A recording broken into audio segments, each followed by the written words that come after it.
Hello student, कैसे हो आप सब। क्लास 7th के अंदर हम चल रहे हैं फ्रैक्शंस के अंदर। फ्रैक्शन क्या होता है? फ्रैक्शन जो होता है एक यूनिट, जैसे आपने पहले 6th क्लास में पढ़ा होगा। जैसे मेरे पास कोई भी एक ये गोल है, यहाँ पे एक बॉल लगा लो या कोई भी हिस्सा है, उसको मैं ऐसे बराबर हिस्सों में बांट देता हूँ। तो ये वाला जो हिस्सा है, मतलब मान लो मैं इस हिस्से को किसके रूप में लिख सकता हूँ, 1/, कितना हिस्सा है ये, एक हिस्सा है, कितने में से, 4 में से। तो इसको ऐसे लिखते हैं, ऊपर वाली जो डिजिट होती है वो होती है न्यूमरेटर और नीचे वाली जो यूनिट होती है वो होती है डिनोमिनेटर। तो इनको लिखा जाता है न्यूमरेटर और डिनोमिनेटर के फॉर्म में। और यही क्या होता है, हमारे पास फ्रैक्शन होता है। हमेशा जो डिनोमिनेटर होता है वो किसको डिनोट करता है, टोटल संख्या को। जैसे यहाँ पे 1 2 3 4, इस सर्कल के हमने कितने हिस्से किए हैं, 4 हिस्से किए हैं। और इसी ऊपर वाला जो है, इसको अगर डिनोट करना चाहते हैं हम, तो कितना है, ये 1 है। और टोटल कितना है, कितने में से है, 4 में से है। तो ये वाला जो हिस्सा होता है, नीचे वाला तो टोटल संख्या होती है डिनोमिनेटर, तो और न्यूमरेटर क्या होता है, उसको दर्शाया जाता है किसी भी चीज को।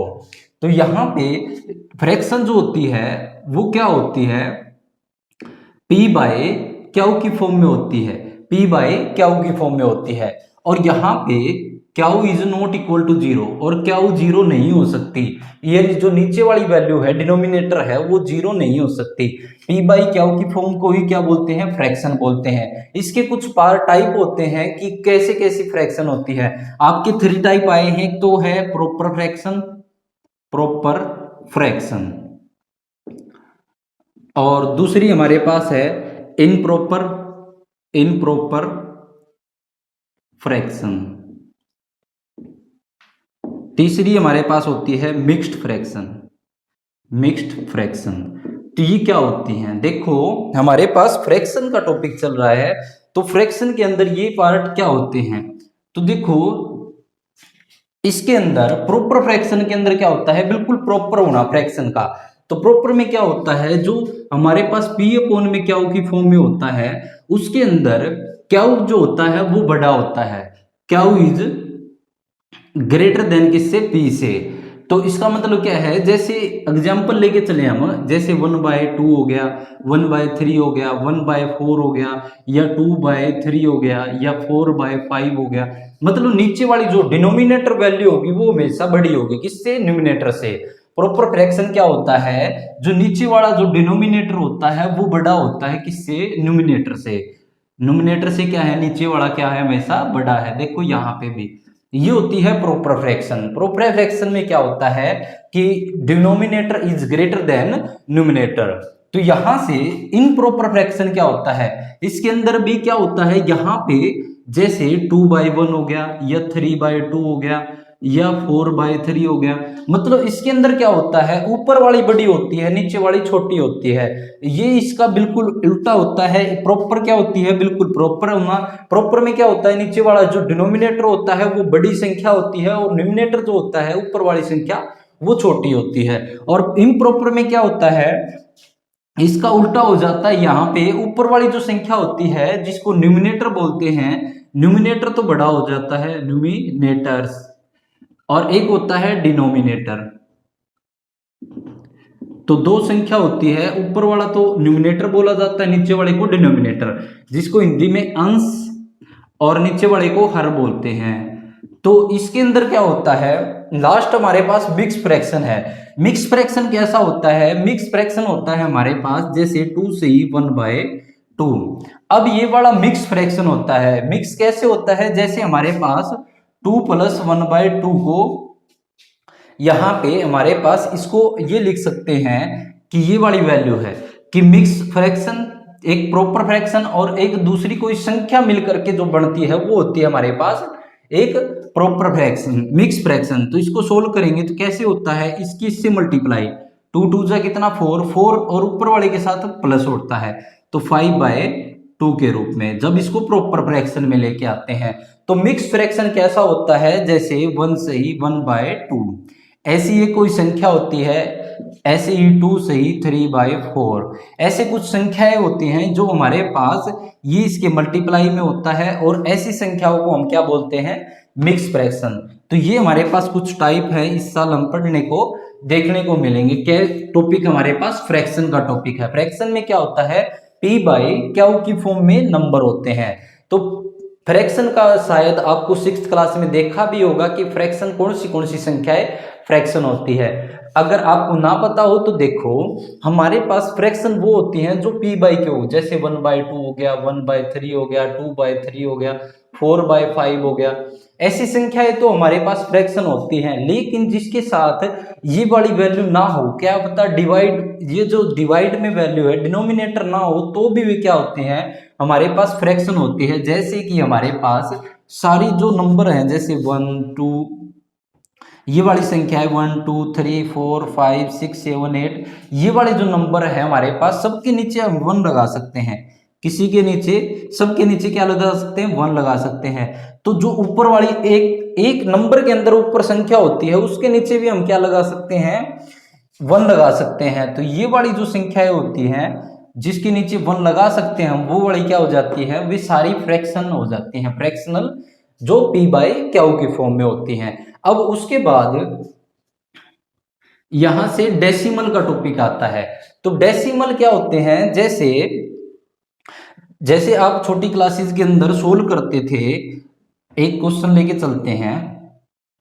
जैसे हमें 13 को डिवाइड करना है किससे, 2 से, तो 2 6 12 और 1 बच जाएगा यहां से। तो अब देखो यहां से आगे तो पूरा सोल्व हो नहीं रहा, तो इसके लिए क्या करते हैं, हम पॉइंट लगाते हैं। तो पॉइंट लगा करके अब यहां से 0 उतार सकते हैं। तो 2 5 10। तो ये वाला जो होता है वो डेसिमल होता है। या तो ऐसे डेसिमल मिले आपको, या फिर आपको 2/100 मिलता है। तो इसके अंदर क्या करते थे हम, जितनी 0 होती थी उसी के बाद क्या होता था, पॉइंट लगाते थे।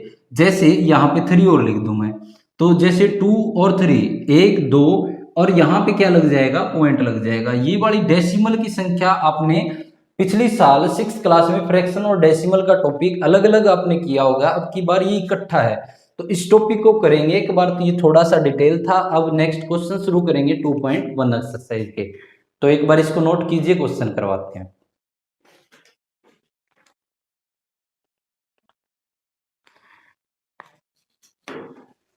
अब देखते हैं क्वेश्चन नंबर फर्स्ट लेके चल रहे हैं हम।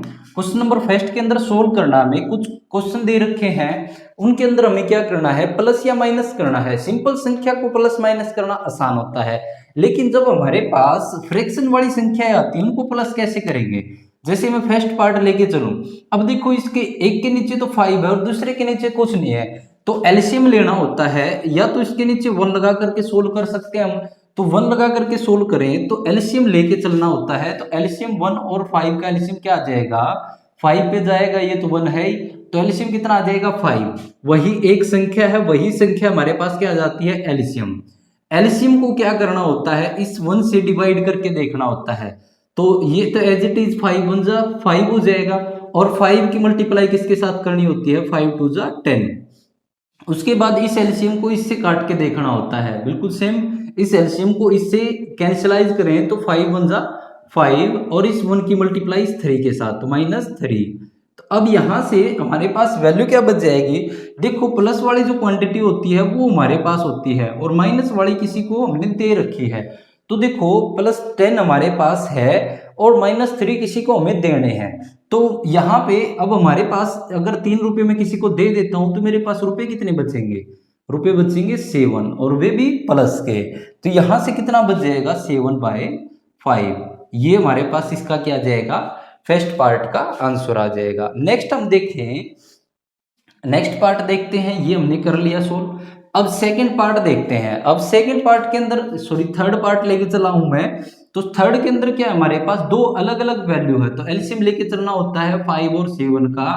तो एलसीएम 5 1 जा 5, 7 पे लेके चलेंगे तो 7 1 जा 7, तो कितना आ जाएगा, 7 और 5 की मल्टीप्लाई कितना आ जाएगा, 35 हमारे पास एलसीएम आ जाएगा।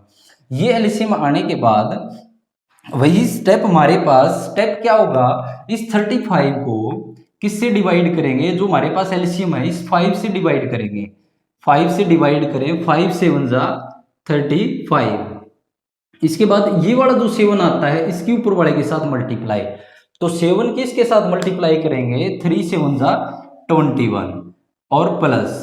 अब बिल्कुल सेम यहाँ पे इस एलसीएम से हमें क्या करना होता है, इस एलसीएम से इसके नीचे वो जो वैल्यू है 7 इससे कैंसिलाइज करना होता है। 7 5 जा 35, ये 5 की मल्टीप्लाई ऊपर वाले 2 के साथ, तो 5 2 जा कितना आ जाएगा 10। तो यहां से देखो हमारे पास वैल्यू कितनी बन जाएगी, 21 और 10 दोनों हमारे पास वैल्यू है। मेरे पास 21 रुपए भी है और 10 रुपए भी मेरे पास ही है, तो कितने मेरे पास रुपए कितने हो जाएंगे, 31 रुपीज हो जाएंगे। तो यहां से कितना आ जाएगा 31 अपॉन में 35, ये इसका आंसर आ जाएगा। नेक्स्ट लेके चले हम, इसके बाद पार्ट नंबर 5 लेके आया हूं मैं, तो पार्ट नंबर 5 करवाते हैं यहां से। तो देखते हैं पार्ट नंबर 5 के अंदर, अब एलसीएम के अंदर नीचे देखो 3 टर्में हैं, जो नीचे होता है उनका एलसीएम लेना होता है। तो नीचे वाले का एलसीएम लेके चले तो 10 5 और 2 का एलसीएम कितना आ जाएगा, तो देखो 10 5 और 2 का एलसीएम लेके चले तो 2 पे लेके जाए, 2 1 जा 2 5 जा 10, 5 नहीं जाएगा 2 पे, 2 1 जा 2, अब 5 पे तो 5 1 जा 5, 5 1 जा 5 और 1, तो 5 2 जा 10, 10 कितना आ जाएगा हमारे पास, एलसीएम आ जाएगा। एलसीएम कितना आ गया हमारे पास, 10 आ गया। अब 10 को क्या करना होता है, इस एलसीएम से इसके नीचे वाली वैल्यू से डिवाइड करना होता है। 10 10 जा 1 पे कैंसिल हो जाएगा, तो यहां से 1 की और 7 की मल्टीप्लाई, तो 7 आ जाएगा। उसके बाद बीच में प्लस का साइन है। अब 10 को क्या करेंगे, इस 5 से कैंसिल कराएंगे, तो 10 को क्या करेंगे 5 से कैंसिल, 5 2 जा 10, इस 2 की मल्टीप्लाई इस 2 के साथ, 2 2 जा कितना आ जाएगा 4, प्लस यहां से अब बिल्कुल सेम यहां पे इस 10 को 2 से कैंसिल कराएंगे, तो 2 5 पे कैंसिल हो जाएगा और 5 की और 3 की मल्टीप्लाई, तो कितना आ जाएगा 15। देखो कंफ्यूज मत हो, जितना भी हमारे पास एलसीएम है उस एलसीएम को इस नीचे वाले टर्म से हमें डिवाइड करना होता है। जो भी वैल्यू आ जाती है उसको ऊपर वाले से गुणा करनी होती है। तो जैसे यहाँ आ गया, उसके बाद यहाँ पे कितना था 5 था इसके नीचे, जो एलसीएम है उसको इससे काट के देखना होता है, 2 पे कट जाएगा और 2 जो ये बच जाता है इस 2 के ऊपर वाले 2 से गुणा, 2 2 जा 4। अब इस एलसीएम को 10 को इस 2 से कैंसिल कराना होता है, तो 2 से 5 पे कैंसिल हो जाएगा और उस 5 का मल्टीप्लाई इस तरीके से, तो 5 3 जा 15। तो ये कितना आ जाएगा, टोटल हमारे पास सारी वैल्यू किस चीज की है, प्लस की है, तो सभी ऐड हो जाएंगी, तो कितना आ जाएगा 7 और 4 को ऐड कर लो 11, प्लस में क्या 15 और ऐड हो जाएगा, अपॉन में 10 आ जाएगा। तो इसको ऐड करेंगे तो कितना आ जाएगा 626 बाय में 10, या फिर इसके अंदर डेसिमल भी हम यूज कर सकते हैं। तो डेसिमल कितना आ जाएगा 2 पॉइंट, जितनी जीरो हो उसके हिसाब से क्या आ जाएगा पॉइंट यहां लग जाएगा। डेसिमल के क्वेश्चन किए होंगे, नहीं किए हैं तो आगे नेक्स्ट यहाँ पे शुरुआत होगी उसमें बता देंगे आपको। नेक्स्ट हमारे पास 6th पार्ट है, तो 6th करवाता हूं, एक बार यहां तक देखिएगा।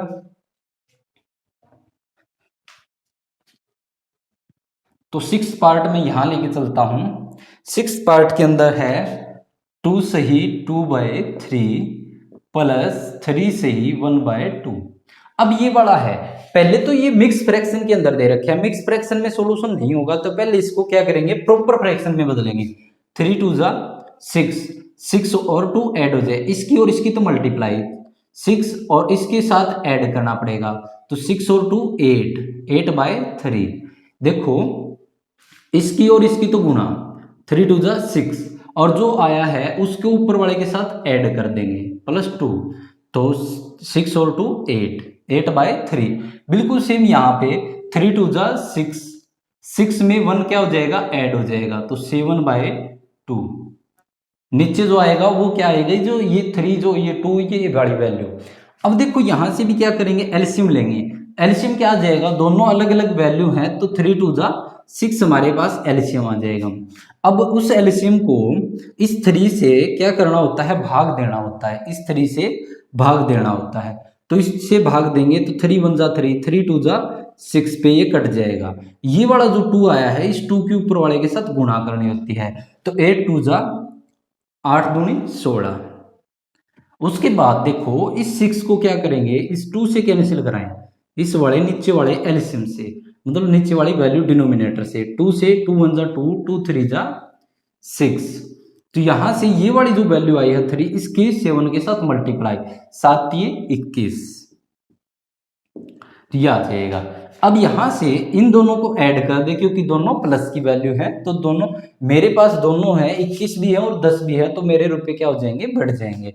सॉरी 16 है यहाँ पे, तो 6 और 1 7, और 1 और 2 3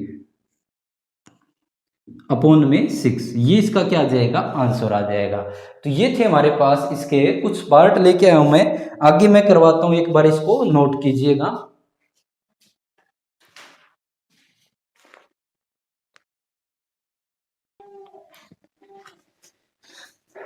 नेक्स्ट क्वेश्चन नंबर 2 लेके आया हूं मैं आपके पास, arrange the descending order. Descending order घटते क्रम में लिखना है। जैसे अगर मैं बात करूं, जैसे 3, 15 और 20, अगर ये नंबर दे रखे हैं तो घटते क्रम में लिखे तो सबसे बड़ी संख्या, फिर उसके बाद छोटी संख्या, फिर उसके बाद सबसे छोटी संख्या, डिसेंडिंग ऑर्डर घटता क्रम। तो यहां से अब हमारे पास सिंपल संख्या थी, तो हमने बता दिया कि सबसे बड़ी संख्या, फिर उसके बाद उससे छोटी संख्या, फिर सबसे छोटी संख्या, डिसेंडिंग ऑर्डर लिख दिया हमने। लेकिन इसके अंदर कैसे हम डिसेंडिंग ऑर्डर बना सकते हैं, तो देखो कैसे बनाएंगे इसका डिसेंडिंग ऑर्डर। तो देखो यहाँ पे जो भी नंबर हमारे पास है, उन नंबर का एलसीएम जो है वो सेम बना देते हैं। एलसीएम क्या हो जाता है, सेम बना देते हैं। तो सबसे पहले अगर मैं एलसीएम की बात करूं, 9, 3 और 21 की, तो एलसीएम कितना है, तो देखो अगर मैं 3 पे लेके जाऊं, 3 3 जा 9, 3 1 जा 3, 3 7 जा 21, तो उसके बाद 3 पे लेके जाएं तो 3 1 जा 3, फिर 1 और 7 एज इट इज, क्योंकि 3 पे नहीं जाएगा, फिर 7 1 1 और 1, 7 1 जा 7, तो 3 3 जा 9, 9 7 जा 63, तो 9 7 जा 63, 9 से 63। तो यहां से हमें नीचे 63 बनाना है। टेकिंग एलसीएम, एलसीएम इनका एलसीएम लें, 9 और 3 और 21 या एंड, इनका एलसीएम क्या आ जाएगा, 63। तो यहां पे let the fraction have denominator will be same. इनका डिनोमिनेटर क्या कर देते हैं, सेम कर देते हैं। डिनोमिनेटर मतलब जो नीचे वाली संख्या होती है उनको सेम कर दें। जैसे मान लो 1/2 है, 1/4/2 है, या 5/2 है, तो यहां से हमारे पास अगर ये संख्या के अंदर नीचे वाली संख्या अगर सेम होती है, 2 2 2 है, तो यहाँ पे हम सीधा बता सकते हैं कि ये वाली वैल्यू क्या हो जाएगी, बड़ी है, फिर ये है, और ये सबसे छोटी वैल्यू है। तो इस हिसाब से क्या हो जाएगा, सबसे बड़ी वैल्यू 5/2 है, 4/2 उसके बाद, और 1/2 सबसे छोटी। तो 5 4 और 1 सीधा यहां से बता देंगे जब नीचे वाली क्या हो, संख्या सेम हो। तो ऐसे ही हम क्या करेंगे, इन सब की भी नीचे वाली संख्या जो है वो सेम बना लेते हैं। तो 2/9 को अगर मैं चेंज करूं, तो अगर कितना बनाना है, हमें नीचे वाला 63 बनाना है, तो 63 कब बनेगा, जब ऊपर और नीचे क्या कर देंगे, हम 7 से मल्टीप्लाई कर दें। 2/9 को जब चेंज करें हम, 7 से ऊपर और नीचे मल्टीप्लाई कर दें, तो क्या आ जाएगा, ये ऊपर वाला 14 और नीचे वाला 9 7 जा 63। उसके बाद दूसरी संख्या हमारे पास है 2/3। 2/3 को हमने नीचे वाला 63 बनाना है, तो 3 के साथ ऐसी क्या वैल्यू मल्टीप्लाई करूं, देखो 63 को 3 से डिवाइड करके देख लें, 3 1 जा 3 और 3 2 जा 6, 3 1 जा 3। 21 को मल्टीप्लाई करना है, देखो डिनोमिनेटर नीचे वाला सेम बनाना है, तो ये तो हो नहीं सकता कि अकेला ऊपर वाले की नीचे वाले की मल्टीप्लाई कर दें, नहीं ऐसा नहीं होगा। ऊपर और नीचे दोनों तरफ क्या करनी पड़ेगी, हमें सेम मल्टीप्लाई करनी पड़ेगी। तो यहां से क्या आ जाएगा, तो कितना आ जाएगा 42, इसके साथ मल्टीप्लाई करेंगे, 2 1 जा 2, 2 2 जा 4, अपॉन में इसके इससे मल्टीप्लाई करेंगे, 3 1 जा 3, 3 2 जा 6, तो यहां से 63। उसके बाद लास्ट क्या हमारे पास 8/21, इसको भी चेंज कराना हमें, तो देखो ऐसी क्या वैल्यू मल्टीप्लाई करें, तो 63 बनाना है तो 21 जो वैल्यू है हमारे पास ऐसी क्या मल्टीप्लाई करें, तो इसको डिवाइड करके देख लें हम। तो डिवाइड करें पहले तो 7 से कर लें, 7 3 जा और ये 9 पे कट जाएगा और 3 1 जा 3, 3 2 3 जा 9। तो ऊपर और नीचे क्या करेंगे इसके अंदर 21 मल्टीप्लाई 3 ऊपर और 3 ही नीचे, तो कितना आ जाएगा, ऊपर वाला तो 24 और नीचे वाला 63। अब जो वैल्यू सबसे बड़ी है, देखो डिनोमिनेटर तो सबका सेम हो चुका है, जब डिनोमिनेटर सेम हो जाता है तो वैल्यू एग्जैक्ट, जैसे हमें 2 3 4 इनके बारे में पता होता है वैसे ही हम इनके बारे में बता सकते हैं। तो जो नीचे वाला अगर सेम होता है तो जो सबसे पहले सबसे बड़ी वैल्यू है वही बड़ी होती है और सबसे छोटी वैल्यू है वही छोटी वैल्यू होती है। तो यहां से सबसे बड़ी क्या है, तो देन हम कह सकते हैं देन ये वाली तो सबसे बड़ी है, सबसे बड़ी, फिर उसके बाद छोटी कौन सी है 24 बाय में 63, फिर उसके बाद कौन सी है हमारे पास 14 बाय में 63। तो इस ऑर्डर में लिख सकते हैं। तो देन हम कह सकते हैं हेंस यहां से इसके अंदर कौन सी वैल्यू सबसे बड़ी थी, तो 2/3 सबसे बड़ी, फिर उसके बाद किस ऑर्डर में लिखना है, इन डिक्रीजिंग ऑर्डर। तो decreasing order is, decreasing order क्या आ जाएगा, सबसे बड़ी वैल्यू 2/3 कोमा, उसके बाद कौन सी वैल्यू हमारे पास ये वाली 8/21 सबसे छोटी वैल्यू, सबसे छोटी वैल्यू हमारे पास, एंड सबसे छोटी है 14/63 किससे आया था 2/9 से, तो ये 2/9। तो ये हमारे पास क्या आ जाएगा, इसका डिक्रीजिंग ऑर्डर आ जाएगा। ऐसे हमें डिनोमिनेटर सेम बना करके नीचे वाला इनका सबका सेम बना करके, अगर नीचे वाला सेम हो जाता है तो बिल्कुल सिंपल संख्या की तरह हो जाता है। जैसे हमें संख्या पता है कि 42 सबसे बड़ी है, तो यही बड़ी है, जब डिनोमिनेटर सबका सेम होता है तो बड़ी संख्या ही बड़ी है, 42 बड़ी है और 24 उससे छोटी और 14 सबसे छोटी। तो ऐसे हम क्या कर सकते हैं, किसी का भी डिसेंडिंग ऑर्डर या फिर इंक्रीजिंग ऑर्डर हम निकाल सकते हैं। तो एक बार इसको नोट कीजिए, नेक्स्ट करते हैं।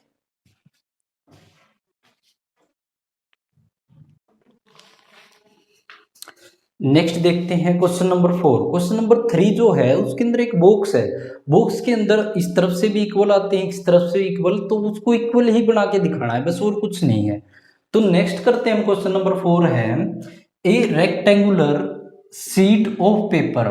जैसे आपको एग्जाम के अंदर सीट मिलती है या आप घर के अंदर जो नोटबुक ले रखी है उसके अंदर भी सीट होगी, और वो किस प्रकार की है, एक रेक्टेंगल टाइप की। रेक्टेंगल में क्या होता है, लेंथ और दूसरी क्या होती है, ब्रेथ।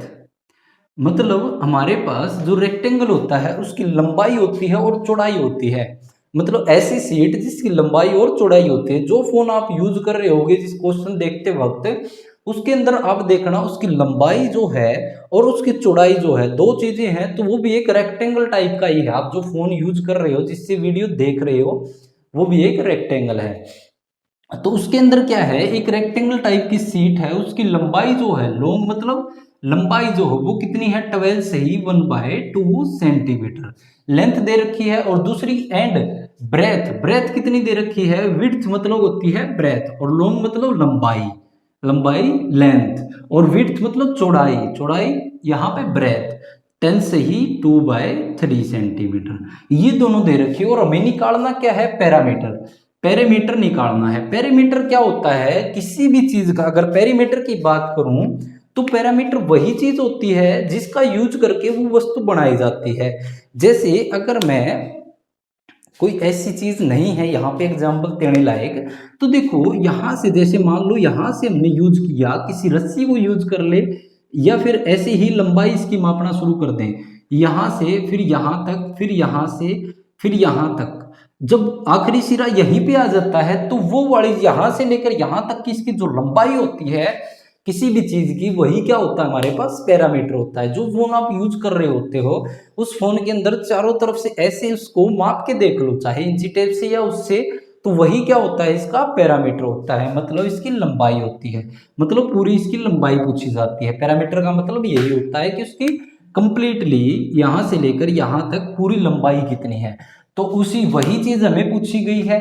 तो उसके लिए हमारे पास अगर आपको फार्मूला पता है तो ठीक है, देखो यहाँ पे एल ये बी और ये एल और ये बी, मतलब ये आमने सामने वाली बराबर और ये सामने वाली बराबर होती है। तो इन सबको जोड़ दें, इन सबको जोड़ें तो वो क्या आ जाएगा, इसका परिमाप आ जाता है, पैरामीटर आ जाता है। तो एल कितनी बार है, 2 बार है, और तो एल और बी भी कितनी बार है, 2 बार। तो इसका फार्मूला आपने इससे पहली वाली क्लासेस में देखा होगा, 6th क्लास में, कि 2 इसमें से कॉमन ले ले तो एल प्लस बी, तो ये इसकी पैरामीटर का फार्मूला होता है, मतलब पूरी इसकी लंबाई होती है। तो पूरी लंबाई में एक तो लेंथ होगी, एक ब्रेथ होगी, फिर एक और लेंथ होगी और एक और ब्रेथ होगी। तो सबको जोड़े, यहां से इस लेंथ को, फिर ब्रेथ को, फिर लेंथ को, फिर ब्रेथ को, इसको जोड़े तो, और इसको साइंटिफिक बढ़िया जो फार्मूला यूज करना है, ऐसे लेंथ ब्रेथ जोड़ने से अच्छा है ये वाला फार्मूला यूज होगा। तो अब इस फार्मूले के अकॉर्डिंग इस क्वेश्चन को करते हैं। तो देखें, तो length of rectangular sheet, rectangular sheet की लेंथ कितनी दे रखी है, 12 से ही 1/2 सेंटीमीटर। मिक्स फ्रैक्शन है, प्रॉपर में आप चेंज कर सकते हो, तो कितना आ जाएगा, 12 की और 2 की तो क्या हो जाएगी आपस में मल्टीप्लाई, 12 दूनी 24, और ऊपर वाला 1 इसके अंदर ऐड हो जाएगा, तो 24 और 1 25, तो 25 डिवाइड बाय 2, ये इसका क्या आ जाएगा, प्रॉपर फ्रैक्शन, तो ये सेंटीमीटर। उसके बाद दूसरी चीज क्या दे रखी है, ब्रेथ, या फिर लेंथ को लॉन्ग लिख सकते हो। लॉन्ग वैसे थोड़ा सा अजीब वर्ड लगेगा, और विड ये भी थोड़ा सा, वाइड ये भी थोड़ा सा अजीब चीज लगेगी, वाइड ऑफ रेक्टेंगुलर।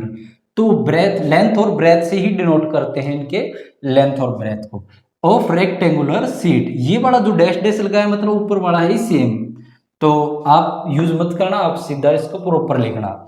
यहां से इसकी वैल्यू कितनी है, 10 से ही 2/3 सेंटीमीटर। इस 10 की और 3 की मल्टीप्लाई 30, और 30 को 2 ऐड करेंगे इसके अंदर तो कितना आ जाएगा, 32/3 सेंटीमीटर। अब इसका पैरामीटर ऑफ किसका, रेक्टेंगुलर शीट, रेक्टेंगुलर शीट का क्या निकालना, हमें पैरामीटर निकालना है। फार्मूला क्या होता है, 2l + b। 2l की जगह वैल्यू कितनी हमारे पास, ये वाली 25/2, प्लस b की जगह वैल्यू कितनी है, 32/3, ये वाली वैल्यू है। अब यहां से इन दोनों को जब सोल्व करेंगे, यहां से जो वैल्यू आएगी उसको 2 से या तो मल्टीप्लाई कर देना, या देखो यहाँ पे 2 और इनका एलसीएम कितना आएगा, 6। तो देखो 2 1 जा 2 और 2 3 जा 6, नीचे वाला तो कैंसिल हो जाएगा, इसकी 3 से मल्टीप्लाई करके सोल्व कर देना, इसकी 2 से। आप इसको कंप्लीट सोल्व करना है, इसका आप कंप्लीट देखना, और ना आए तो आप कमेंट जरूर कीजिए। नेक्स्ट इसके बाद क्वेश्चन नंबर जो 5 है, उसमें भी रेक्टेंगुलर, उसके अंदर 2 पोर्शन दे रखे हैं। नेक्स्ट करवाता हूं, यहां तक ये इसको नोट कर लेना, और नेक्स्ट के अंदर बता देता हूं मैं, एक ऐसी आकृति दे रखी है, उसके अंदर नीचे वाला पोर्शन तो रेक्टेंगल टाइप का है, और ऊपर वाला क्या है, एक ट्रायंगल टाइप का है। तो इसका भी एरिया, इसका भी पैरामीटर निकालना, और इसका भी पैरामीटर, दोनों का पैरामीटर निकाल के हमें ये बताना है कि किसका ज्यादा है। और अगर आपके मन में कंफ्यूजन हो, ट्रायंगल का पैरामीटर कैसे निकाले, सभी साइड को क्या कर देंगे, जोड़ देंगे। जैसे इसकी साइड में मान लेता हूं ABC, तो इसका पैरामीटर का फार्मूला यही होता है कि AB लंबाई को जोड़ दें, BC लंबाई को जोड़ दें, प्लस में AC लंबाई को जोड़ दें, सभी लंबाई को आपस में जोड़ देते हैं, वही इसका क्या होता है, पैरामीटर होता है। तो ये वाला मैं कंप्लीट क्यों नहीं करा रहा, क्योंकि इससे पहले मैंने बताया है आपको कैसे इनको सोल्व करना होता है। इसको नेक्स्ट को सोल्व कीजिए, आगे नेक्स्ट क्वेश्चन देखते हैं, एक बार यहां तक नोट कीजिए।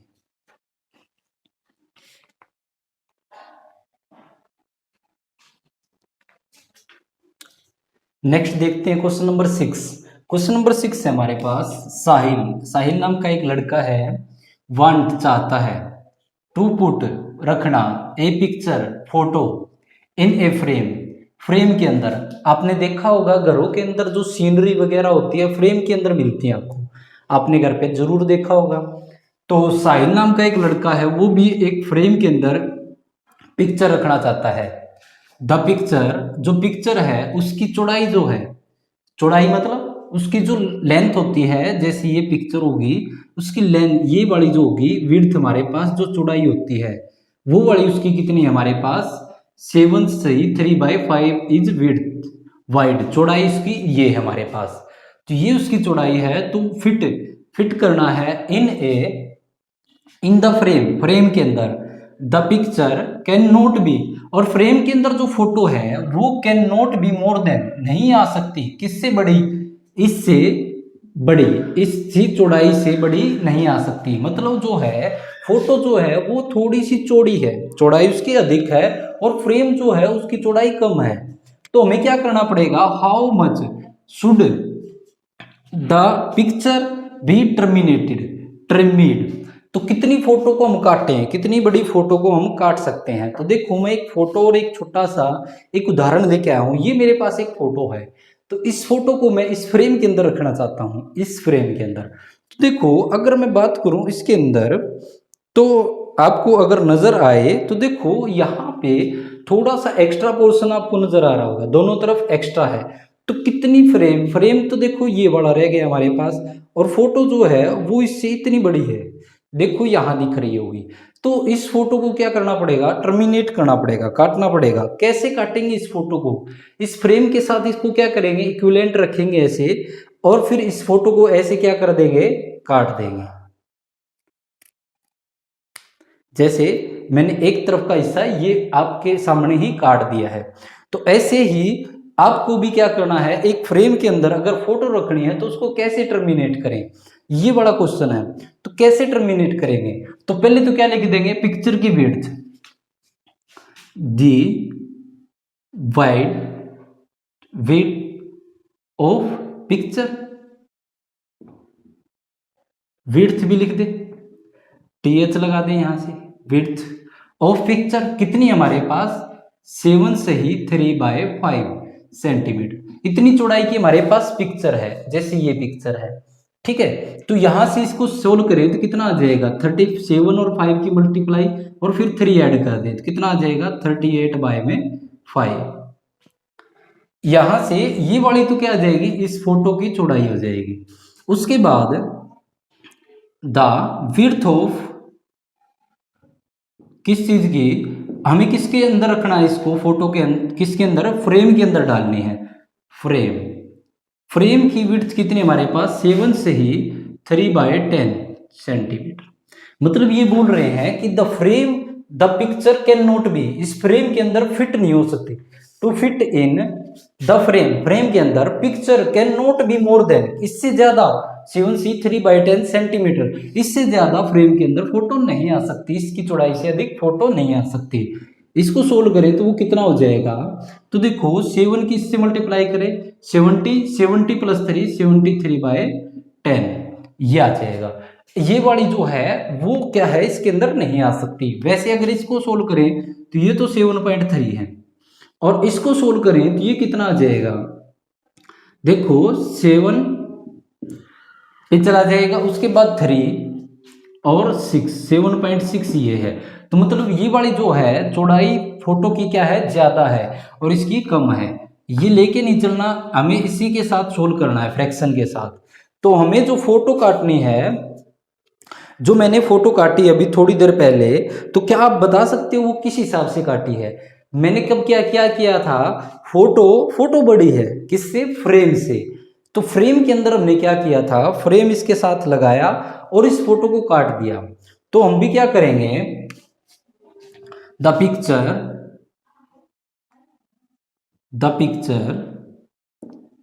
शुड बी क्या, टर्मिनेटेड, कितनी काटनी है, तो जो फ्रेम के साइज हमारे पास, जो पिक्चर का साइज है, पिक्चर का साइज में से हम क्या घटा देंगे, माइनस कर देंगे फ्रेम का साइज। तो पिक्चर का साइज जो कितना है 38/5 और उसमें से 73/10। ये बात में थोड़ा सा कंफ्यूजन आपको जरूर होगा, और अगर ये बात क्लियर हो जाएगी तो हमारे पास क्वेश्चन भी कोई दिक्कत नहीं रहेगी। देखो जो फोटो लेके चले थे, फोटो बड़ी थी, फोटो क्या थी, बड़ी थी, और फ्रेम जो था वो चौड़ाई में छोटा था। तो कभी भी कोई भी चीज बड़े में से क्या करते हैं, हम छोटे को ही घटाते हैं। अगर हमें क्लियरली डेफिनेशन की बात करूं तो क्या करते हैं, हम बड़े में से हमेशा छोटे को घटाते हैं। तो यहाँ पे भी क्या है, जो पिक्चर है उसका साइज क्या हमारे पास बड़ा है, किससे, फ्रेम से। तो फ्रेम, पिक्चर का साइज बड़ा होने के कारण पिक्चर का साइज किसमें से, फ्रेम इसमें से माइनस कर देंगे। मतलब पिक्चर के अंदर से ये बड़ा फ्रेम हमने क्या कर दिया है, ये माइनस कर दिया। मतलब ये फोटो का जो काटे हुआ हिस्सा है वो आ जाएगा। तो क्या आ जाएगा 5, और इसके अंदर से एलसीएम क्या आ जाएगा 5 और 10। यहां से सबसे पहले किस पे जाएगा, 2 पे।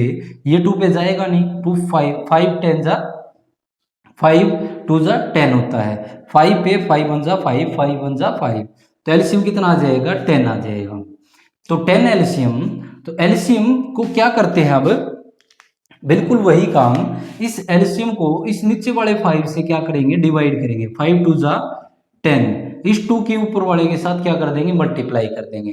तो कितना आ जाएगा, 2 की और इसकी मल्टीप्लाई करेंगे, 8 2 जा 16, 1 कैरी, तो 3 2 जा 6, 6 और 1 7, माइनस इस 10 को इस 10 से डिवाइड करके देखें, इसके नीचे वाली जो वैल्यू है उससे डिवाइड करें, तो 10 1 जा 10, तो इस 1 की मल्टीप्लाई 73 के साथ, तो 73 एज इट इज। तो यहां से 76 तो मेरे पास है, और किसी को मैंने 73 रुपए देने हैं, तो मेरे पास कितने रुपए बचेंगे, 3 रुपए बचेंगे। तो यहां से क्या आ जाएगा 3/10। तो हमें फ्रेम कितना काटना है, 3/10 सेंटीमीटर। फोटो जो है वो 3/10 सेंटीमीटर हमें टर्मिनेट करनी है। तो हेंस हम लिख देंगे, आंसर क्या आया है उसके लिए लास्ट लाइन जरूर बनानी होती है, the picture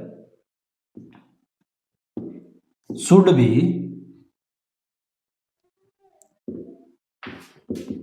trimmed is 3/10 centimetre. 3/10 centimetre हमें क्या करना है, उस पिक्चर को कट करना है। तो ये था हमारे पास क्वेश्चन नंबर इसका 6। नेक्स्ट करते हैं, एक बार यहां तक इस क्वेश्चन को नोट कीजिए, लेके आते हैं अगला question.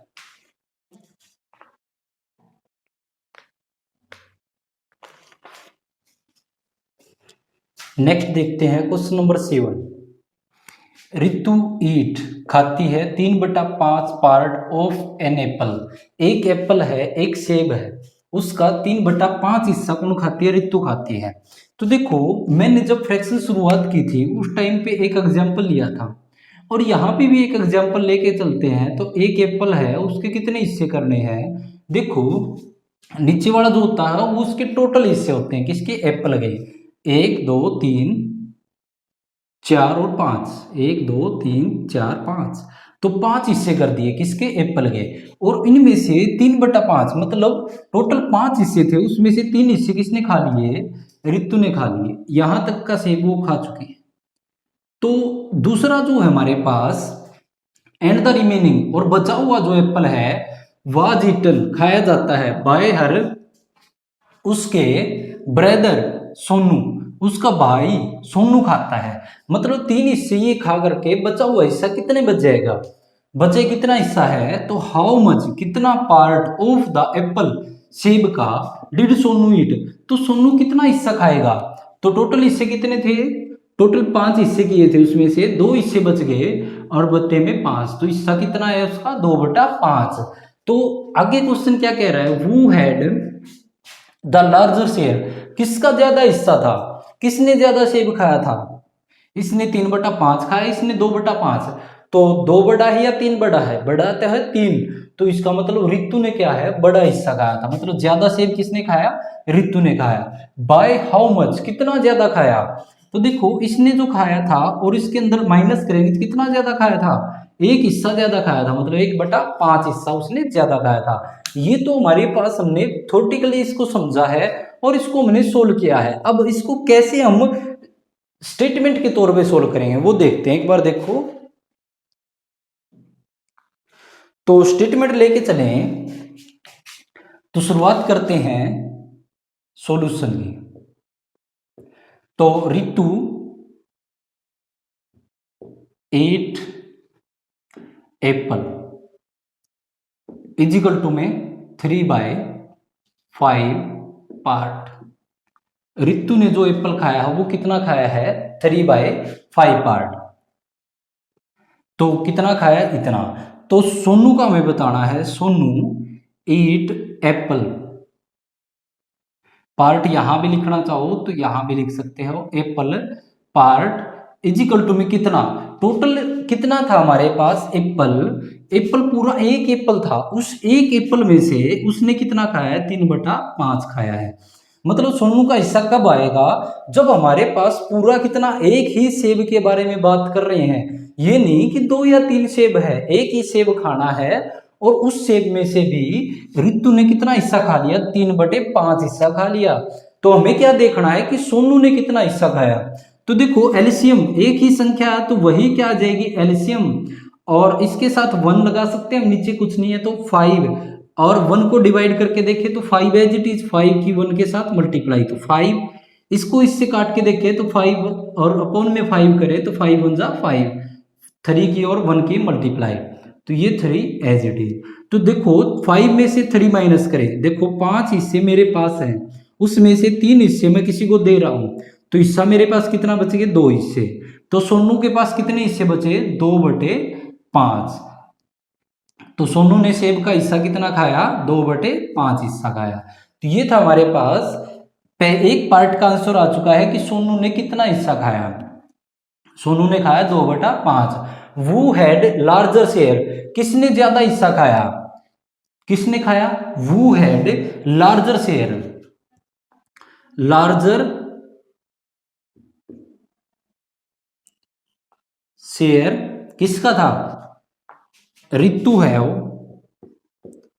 Ritu eat larger share. बड़ा शेयर किसने खाया? रितु ने खाया। कितना ज्यादा खाया? तो दोनों के बीच में क्या करें? डिफरेंस बिटवीन देम, दोनों के बीच में डिफरेंस करें। लार्जर हिस्सा किसने खाया? रितु ने खाया। एक क्वेश्चन ये निकला है हमारे पास, हाउ मच, कितना पार्ट डिड एप्पल सोनू ईट, सोनू ने कितना खाया? 2/5, एक आंसर ये आ गया। दूसरा क्या आया है? लार्जर शेयर, किसने बड़ा हिस्सा खाया? रितु ईट लार्जर शेयर, बड़ा हिस्सा उसने खाया। डिफरेंस बिटवीन देम, डिफरेंस क्यों करेंगे? ये पूछ रहे हाउ मच, कितना ज्यादा उसने खाया है। तो टोटल कितना था? 3/5, सॉरी 3/5 तो रितु ने खाया है, उसमें से 2/5 किसने खाया है?